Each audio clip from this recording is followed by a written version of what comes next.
रात के 12 बज रहे हैं। कॉलेज की पीली बस रत्नागिरी से पुणे की ओर लौट रही है। फाइनल ईयर के स्टूडेंट्स की यह आखिरी ट्रिप है। रास्ता सुनसान और घना है। बस जंगल और पहाड़ी घुमावदार रास्तों से गुजर रही है। चारों ओर सिर्फ पेड़ और अंधेरा है। हवा की हल्की सरसराहट और कभी कभी शाखों का टूटकर गिरना एक अजीब सी बेचैनी पैदा कर रहा है। बस की पिछली सीटों पर अब कोई शोर नहीं है। दिन भर की ट्रिप के बाद सब थके हुए हैं। पिछली एक सीट पर सनी और शीतल साथ बैठे हैं, एक ही हेडफोन में धीमा गाना सुनते हुए। शीतल की आंखें बंद हैं, सनी सीट से सिर टिकाए हुए हैं। कॉलेज ट्रिप की मस्ती अब थकान में बदल चुकी है। सामने वाली सीट पर राहुल चुपचाप बैठा है, सीट से टिके हुए, जैसे किसी भी पल नींद आ जाएगी। खिड़की वाली पीछे की सीट पर मनोज बैठा है। बस पहाड़ी रास्तों पर धीरे धीरे आगे बढ़ रही है। बाहर घना अंधेरा फैल चुका है, सब शांत है। सिर्फ मनोज की आंखें बाहर टिकी हैं और उसके मन में एक अजीब सी बेचैनी जन्म ले रही है।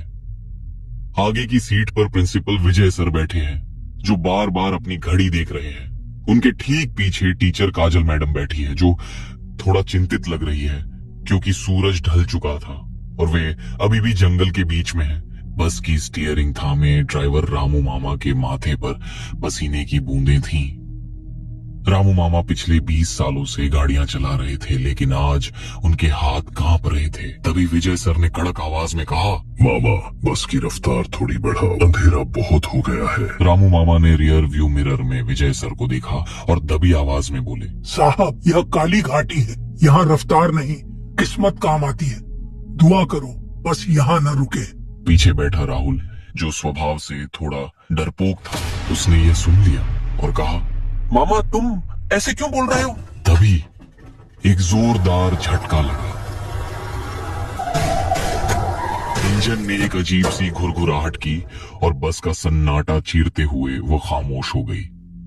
हेडलाइट्स बुझ गईं और बस जंगल के बीचों बीच खड़ी हो गई। तभी काजल मैडम ने घबरा कर पूछा, अब क्या हुआ मामा? बस क्यों रोक दी? रामू मामा ने पीछे मुड़कर कहा, लगता है रेडिएटर फट गया। तुम सब लोग बस के अंदर ही रहना।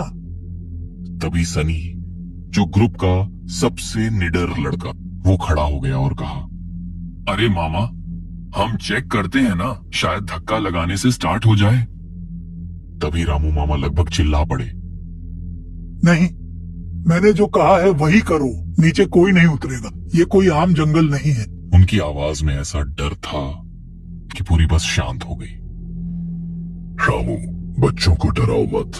मैं प्रिंसिपल हूँ और मैं कहता हूँ कि हम बाहर जाकर खुली हवा में सांस लेंगे। यहाँ गर्मी से दम घुट रहा है। विजय सर ने दरवाजा खोला और नीचे उतर गए। उनके पीछे पीछे मनोज, सनी, काजल मैडम और राहुल भी उतर गए। शीतल बस के दरवाजे पर ही खड़ी रही। बाहर का माहौल बेहद डरावना था। हवा एकदम रुकी हुई थी। जंगल से झींगुरों की आवाज इतनी तेज थी कि कानों में चुभ रही थी। रामू मामा भी नीचे उतरे। उनके हाथ में एक लोहे की रॉड थी। उन्होंने सबको पास बुलाया और कांपती आवाज में कहा, मेरी बात ध्यान से सुनो। इस जंगल में एक चीज रहती है, छलावा। छलावा मतलब भूत? भूत नहीं, वो बहरूपिया है। वह तुम्हारी आवाज चुरा लेता है। वह तुम्हारे दोस्तों जैसा दिखता है और अगर तुम अकेले हो तो अपने असली रूप में आता है। इसीलिए अंधेरे से कोई तुम्हारा नाम पुकारे या तुम्हारा दोस्त तुम्हें जंगल के अंदर बुलाए तो मत जाना। जब तक तुम उस इंसान को छू ना लो, भरोसा मत करना। विजय सर ने हताशा में सिर हिलाया और झुंझला कर कहा, रामू, ये सब बातें बाद में करना, पहले गाड़ी ठीक करो। आधा घंटा बीत गया। नेटवर्क गायब था। मनोज को पेशाब लगी। वह बस से थोड़ी दूर जाने लगा। तभी सनी ने कहा, भाई, कहाँ जा रहे हो? मनोज ने कहा, अरे यार, जरा हल्का होकर आता हूँ। मैंने थोड़ा ज्यादा पानी पी लिया। सनी ने चेतावनी दी। ठीक है, लेकिन ज्यादा दूर मत जाना। हाँ भाई, यही हूँ। 2 मिनट बाद झाड़ियों के पीछे से मनोज की आवाज आई, अरे सनी, इधर आना यार, देख यहाँ क्या मिला है। सनी आगे जाने ही वाला था कि शीतल ने उसका हाथ पकड़ लिया। तभी सनी ने पूछा, क्या हुआ? अब क्या दिखा इसे? शीतल ने धीरे से कहा, उसकी आवाज में गूंज नहीं है सनी। और मनोज तुझे कभी यार नहीं बोलता, वह तुझे हमेशा ब्रो बोलता है। सनी रुका। उसने ध्यान से सुना। झाड़ियों से फिर आवाज आई, अरे सनी, आना ब्रो, देख क्या मस्त चीज है। इस बार उसने ब्रो बोला था, जैसे उसने उनकी बातें सुन ली हो और अपनी गलती सुधार ली हो। सनी के रोंगटे खड़े हो गए। तभी दूसरी तरफ से मनोज पैंट की जिप लगाता हुआ वापस आया और कहा, क्या हुआ? तुम लोग मुझे ऐसे क्यों घूर रहे हो? सबकी सांसें थम गईं। अगर मनोज यहां है तो झाड़ियों में से सनी को कौन बुला रहा था? तभी विजय सर ने टॉर्च उस तरफ घुमाई। अरे कौन है वहां? रोशनी की लकीर झाड़ियों पर पड़ी। वहां कोई नहीं था, सिर्फ हवा से हिलते हुए पत्ते थे। लेकिन तभी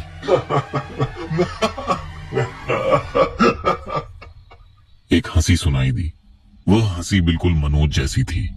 तभी विजय सर घबराए हुए कहते हैं, चलो चलो, सब बस में चलो। अब उनका तर्क और विज्ञान अब डर के आगे घुटने टेक रहा था। लेकिन रामू मामा बस के नीचे कुछ ठीक कर रहे थे। तभी काजल मैडम ने कहा, मामा जल्दी बस के अंदर आओ। बस के नीचे से रामू मामा की आवाज आई। बस हो गया मैडम, 2 मिनट। 5 मिनट बीत गए, रामू मामा बाहर नहीं आए। तभी सनी कहता है, सर, मैं नीचे जाकर देखता हूँ।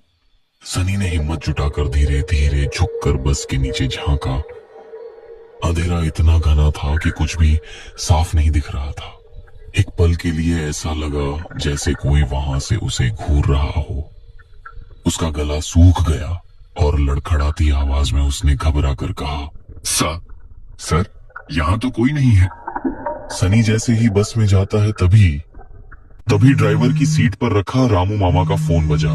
रिंगटोन सन्नाटे में गूंज उठी। स्क्रीन पर घर लिखा था और उसी पल बस की छत पर कुछ भारी चीज के गिरने की आवाज आई।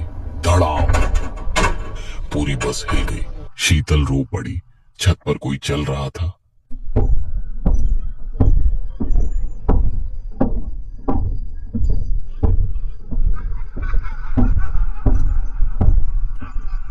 कदम बस के दरवाजे की तरफ बढ़ रहे थे। काजल मैडम ने कांपते हुए पूछा, सर, दरवाजा लॉक है ना? हाँ मैडम, चिंता मत करो, दरवाजा लॉक किया है मैंने। तभी बस के पीछे की कांच पर किसी ने दस्तक दी। सबने मुड़कर देखा। खिड़की के बाहर रामू मामा का चेहरा था। वह मुस्कुरा रहे थे, लेकिन उनकी मुस्कान बहुत चौड़ी थी, इंसान से कहीं ज्यादा चौड़ी। और उनकी आंखें नहीं थी, वहां सिर्फ अंधेरा था। बाहर खड़े रामू मामा ने विजय सर की आवाज में बोला, दरवाजा खोलो साहब, मुझे अंदर आना है। चेहरा रामू मामा का, लेकिन आवाज विजय सर की है। विजय सर अपनी ही आवाज बाहर से सुनकर सन्न रह गए और बोले, ये क्या है? मेरी आवाज में रामू। खिड़की पर वह खौफनाक चेहरा अभी भी मुस्कुरा रहा था, लेकिन अगले ही पल वह अंधेरे में गायब हो गया। बस के अंदर सन्नाटा छा गया। सिर्फ सबकी भारी सांसें चल रही थी। सनी ने हांफते हुए कहा, हमें यहाँ से निकलना होगा। राहुल ने घबराए हुए कहा, तू पागल है क्या? बाहर वो चीज घूम रही है। सनी गुस्से में, अबे तो क्या यहाँ अंदर बैठकर मरने का इंतजार करें? और ये बस स्टार्ट नहीं हो रही है। और वो कांच कितनी देर रोक पाएगा उसे? एक पत्थर मारेगा और सब खलास। सबकी नजरें खिड़कियों पर गईं। बस अब सुरक्षित नहीं लग रही थी, बल्कि एक पिंजरे जैसी लग रही थी जिसमें वे फंस गए थे। काजल मैडम ने कांपती आवाज में पूछा, लेकिन सनी, हम जाएंगे कहाँ? इस वक्त हम जंगल के बीच में फंसे हैं। मैंने आते वक्त एक बोर्ड देखा था, फॉरेस्ट गेस्ट हाउस मुश्किल से 100 मीटर दूर है। वहाँ कम से कम ईंट पत्थर की दीवारें होंगी और शायद कोई फोन भी मिल जाए। यहाँ खुले में रहना बेवकूफी है। विजय सर ने पसीना पोंछा और कहा, सनी ठीक कह रहा है। यहाँ बैठे रहे तो वो हमें एक एक करके शिकार बनाएगा। फैसला हो गया, भागना ही एक रास्ता है। सब लोग एक दूसरे का हाथ पकड़ लो। चेन टूटनी नहीं चाहिए, चाहे कुछ भी हो जाए, कोई भी हाथ मत छोड़ना। इतना कहकर वे बस से नीचे उतरे। तभी अचानक बाहर इतना घना कोहरा छा गया था कि सामने खड़ा आदमी भी साफ दिखाई नहीं दे रहा था। विजय सर बोले, भागो। और उसी पल सब कुछ बेकाबू हो गया। वे ऐसे भागने लगे कि किसी ने पीछे मुड़कर देखने की हिम्मत तक नहीं की। कदम बस आगे बढ़ते जा रहे थे जैसे किसी अनदेखे डर ने उन्हें धकेल दिया हो। चारों तरफ कोहरा इतना घना था कि ऐसा लग रहा था मानो वे धुएं के बादलों के बीच दौड़ रहे हों। दिशाएं खो चुकी थीं, रास्ते धुंध में घुल गए थे। दौड़ते दौड़ते शीतल का संतुलन बिगड़ गया। उसकी उंगलियों की पकड़ ढीली पड़ी और उसी पल राहुल का हाथ उसके हाथ से छूट गया। राहुल संभल भी नहीं पाया। वह रास्ते के किनारे से फिसला और एक खाई जैसी ढलान पर जा गिरा।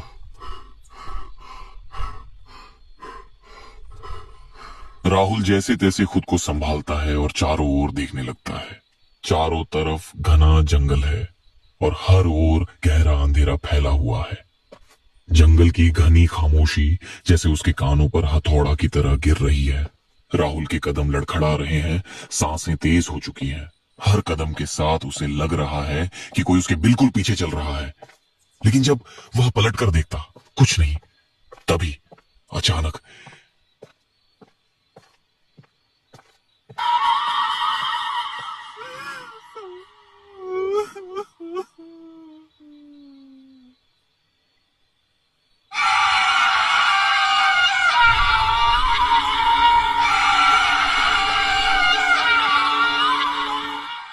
कहीं पास से रोने की आवाज आई, धीमी, टूटी हुई, जैसे कोई बहुत दर्द में हो लेकिन चीख भी ना पा रहा हो। राहुल वहीं रुक गया। उसके पैर जमीन में गड़ गए। दिल इतनी जोर से धड़क रहा था कि उसे लगा अब फट जाएगा। कांपते होंठों से उसने हिम्मत जुटाई और बोला, कौन है? कोई है क्या? कोई जवाब नहीं, बस सन्नाटा और झींगुरों की तेज आवाज जो अब पहले से ज्यादा डरावनी लग रही है। राहुल ने सूखा गला निकला और आगे बढ़ने लगा।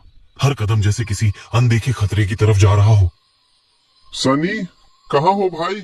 मुझे बचा लो। उसकी आवाज जंगल में गूंजकर वापस उसी पर गिर पड़ी, लेकिन जवाब कुछ भी नहीं।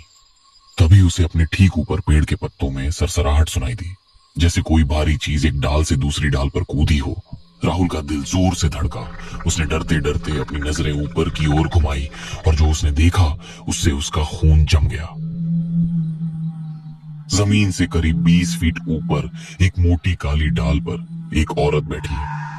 उसने सुर्ख लाल रंग की साड़ी पहन रखी थी, लाल साड़ी पहने हुए, सिर पूरी तरह पल्लू से ढका हुआ।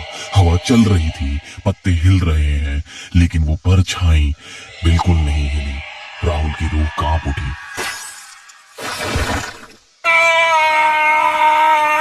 उसके मुंह से ऐसी चीख निकली कि पूरी घाटी गूंज उठी।